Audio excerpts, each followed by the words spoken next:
Action. Hi, girls and boys. I hope you're all having a good day. Sometimes we have bad days. Like in this story, Alexander and the Terrible, Horrible, No Good, Very Bad Day by Judith Viorst, illustrated by Ray Cruz. I went to sleep with gum in my mouth, and now there's gum in my hair. And when I got out of bed this morning, I tripped on the skateboard, and by mistake, I dropped my sweater in the sink while the water was running. And I could tell it was going to be a terrible, horrible, no good, very bad day. At breakfast, Anthony found a Corvette Stingray car kit in his breakfast cereal box, and Nick found a junior undercover agent code ring in his breakfast cereal box. But in my breakfast cereal box, all I found was breakfast cereal. I think I'll move to Australia. In the carpool, Mrs. Gibson let Becky have a seat by the window. Audrey and Elliot got seats by the window too. I said I was being scrunched. I said I was being smushed. I said if I don't get a seat by the window, I am going to be car sick. No one even answered. I could tell it was going to be a terrible, horrible, no good, very bad day. At school, Mrs. Dickens liked Paul's picture of the sailboat better than my picture of the invisible castle. At singing time, she said I sang too loud. At counting time, she said I left out 16. Who needs 16? I could tell it was going to be a terrible, horrible, no good, very bad day.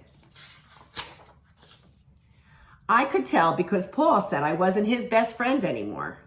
He said that Philip Parker was his best friend and that Albert Moyo was his next best friend and that I was only his third best friend. I hope you sit on a tack, I said to Paul. I hope the next time you get a double-decker strawberry ice cream cone, the ice cream part falls off the cone and lands in Australia. There were 2 cupcakes in Philip Parker's lunch bag, and Albert got a Hershey bar with almonds, and Paul's mother gave him a piece of jelly roll that had little coconut sprinkles on the top. Guess whose mother forgot to put in dessert? It was a terrible, horrible, no good, very bad day.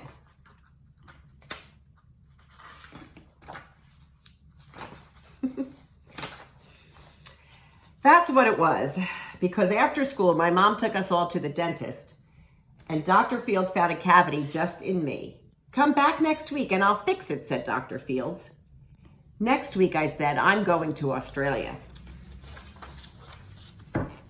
On the way downstairs, the elevator door closed on my foot, and while we were waiting for my mom to get the car, Anthony made me fall where it was muddy.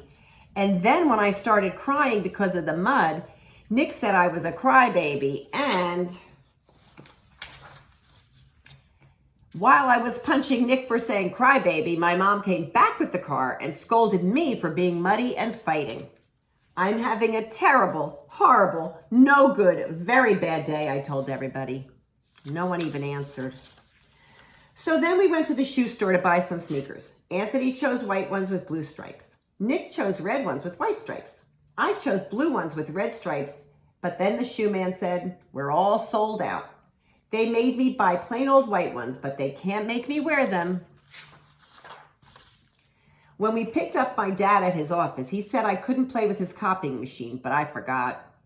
He also said to watch out for the books on his desk, and I was careful as could be, except for my elbow. He also said don't fool around with his phone, but I think I called Australia. My dad said please don't pick him up anymore. It was a terrible, horrible, no good, very bad day. There were lima beans for dinner, and I hate limas. There was kissing on TV, and I hate kissing. My bath was too hot. I got soap in my eyes. My marble went down the drain, and I had to wear my railroad train pajamas. I hate my railroad train pajamas. When I went to bed, Nick took back the pillow he said I could keep, and the Mickey Mouse nightlight burned out, and I bit my tongue.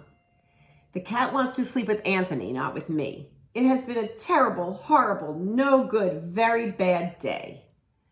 My mom says some days are like that, even in Australia.